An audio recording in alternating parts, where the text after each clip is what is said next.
Like all good myths, the story of St. Valentine is sketchy.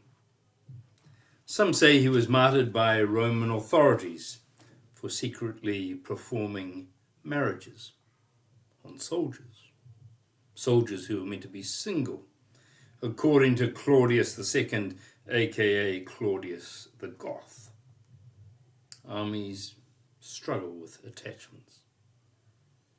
Another theory has that he was martyred like other Christian leaders for not bowing down to the Roman deities. Another that he prayed for the daughter of his jailer, who was then miraculously healed. Add to all this, there may have been as many as 3 Christians called Valentine, all of whom were martyred. Then there is Lupercalia. In 498 BCE, Pope Gelasius chose February the 14th as St. Valentine's Day, serendipitously the day before the Roman fertility feast of Lupercalia. This feast being marked by inebriation, nakedness, and wild what have you. The implication being that Gelasius was trying to clean up the lewdness of the 15th with the shining example of Valentine on the 14th. However, as the fates would have it, the 2 feasts over time became combined. Never let a good party go by. So Valentine's Day became a celebration of love generally, whether of the committed or the casual kind. And we, for better or for worse, got Cupid, son of Venus, a love goddess of the Lupercalian variety, with his archery exploits, decorating our Valentine Day cards. The cards have their own murky origins.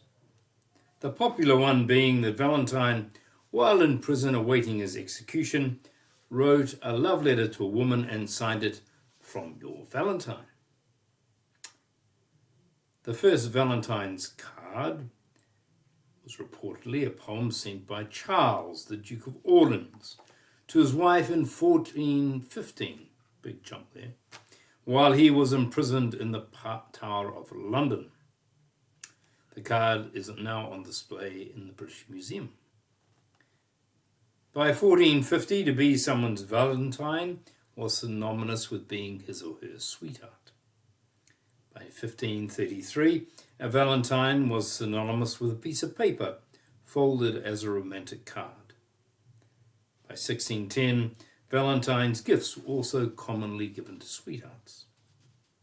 And so the stage was all set for the supporting of the commercial enterprises we know today that sell billions of cards, flowers, and presents, all in the name of love. There are 2 takeaways, you might say, for me from this potted history.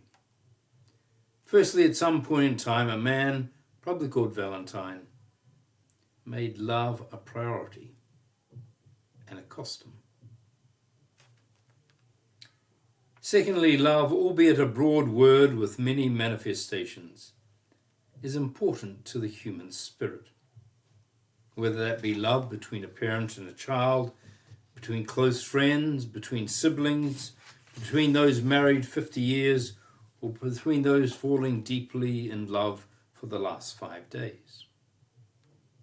Love is important. We want to celebrate it. It's part of the mix that gives meaning and purpose to our living. Bob Fulgham tells a story. On a midsummer's evening in a farming village, southern France, my wife and I are guests at the celebration of the Feast of St. John. When the first star could be seen in the night sky, the villagers lit a bonfire in a paddock, and a folk band began to play. In a universal 2-step, couples danced encircling the great fire, their only light. Lovely. A scene from a novel, a film, a hopeful imagination. At the first intermission, the couples did not leave for refreshment, but stood staring into the bonfire, Suddenly, an athletic couple, holding each other tightly by the hand, ran and leaped high in the air through the fierce flames, landing safely just beyond the reach of the coals. As the crowd applauded, the two embraced and walked away, wearing expressions of fearful joy, having tempted the fates and emerged unscathed to dance once more. Make no mistake about it, what they had done was dangerous. And it was this leaping through the fire that it was at the heart of the feast of St. John. It worked this way. If you were lovers, married or not, or even if you were friends and you wanted to seal your covenant, you made a wish together that you would never part, and then you rushed the fire and jumped over while holding hands. It was said that the hotter the fire, the higher the flames, the longer and closer would be the companionship. So the young of heart and fleet of foot jumped early on. As the evening grew darker and the fires burned low, the more cautious made their moves. Some did not clear the fire. Some jumped too soon or too late, and some broke their grip. Though there was much laughter and cheering and teasing, it was also very clear that this was an ancient and serious business, not just another party. Once a year, late in the night of high summer, with music and dance to lift the spirit, you took your love by the hand and tempted the fire of destiny. At evening's end, when only glowing coals remained, there was played a traditional tune signalling a last dance. As the final note faded, the villagers encircled the soft glow of the embers and fell silent. The village couple, married longest, caught hands and gracefully, solemnly stepped over what once was fire. At that signal of benediction, the villagers embraced and walked off into the starry night toward home. I like this story. Unlike a Valentine's Day card, it says that love is something that matters to the whole community, and it is something that the whole community witnesses. This is the tradition of being married in the village church, when any member of the village could come and witness, to support or to object. Marriage wasn't an invitation-only event at some exotic restaurant or vineyard.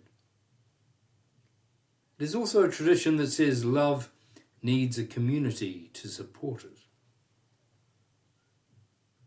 Secondly, this story, in a gentle way, says that you can be burnt by love. Love involves risk and courage. It also involves falling, sometimes falling apart, and sometimes getting hurt. Love can fracture. And fault can't be laid solely on the couple. Sometimes it's a combination of forces that pulls them apart. Sometimes it's just bad luck. And sometimes one or both make their own bad luck. And lastly, the story says to me that love needs discernment. The couple doing the leaping need to know themselves, know each other, know their capabilities and weaknesses, in order to judge when the right time is to leap and step through the fire. When couples ask me what readings they should have at their wedding services, I try to remain impartial. Frankly, the Bible is not a great resource book for weddings. The marriages in the Bible reflect the patriarchal norms of their cultures and are not easily transferable. The Bible does, though, give us some pointers about love. The Song of Songs is a passionate love poem full of risque metaphors that are not easily to translate into a modern ceremony. The lovers, though, are stepping outside of convention, meaning they probably weren't married, and maybe they were of different class or race from each other. The inclusion of this book into the canon of Scripture is a reminder to us not to be too prescriptive or judgmental when it comes to love. when two people of whatever gender or background are deeply in love, their passion has a beauty all of its own. The book of Ruth has a phrase much used in wedding liturgies. I will go wherever you will go, and wherever you stay, I will stay. This pledge is being made between two women, a daughter-in-law Ruth and a mother-in-law Naomi. Yet I think it is apt for a wedding service. Given the context, it is a very strong statement of commitment.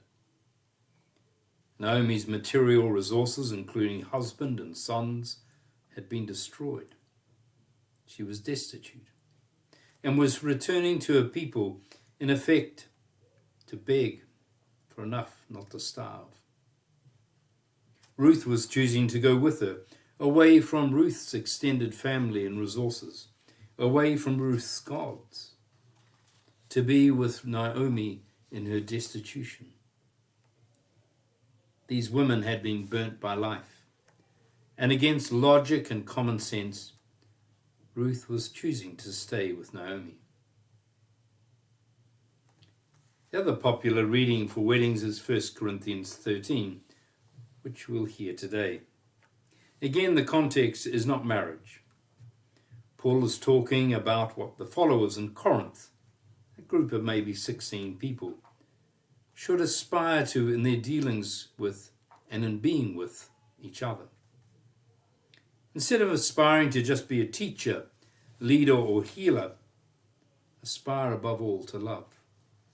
Instead of thinking of yourselves connected to each other like a finger is to a hand or a hair to a follicle, think of the connectedness as love. Love is the life of the body. And instead of thinking that the goal is to have great faith or to make great sacrifices or have great wisdom, strive instead, or rather, as I would say, allow yourself to fall instead into love. Fall into kindness, into patience, into endurance.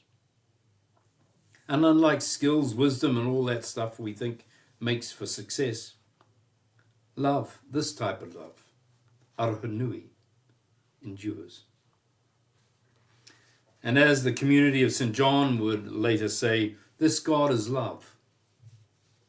This love is the best word, thought, action that reflects our understanding and experience of the divine.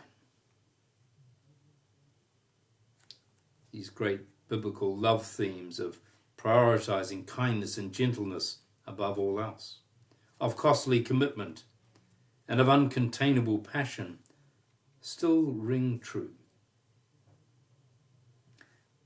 I used to give a gift as part of a wedding homily back in the days when wedding homilies were expected. The gift was a bucket and a spade. The metaphor was that the couple were going forward building sandcastles together, building careers, building a family, building trust. And then the tide comes in.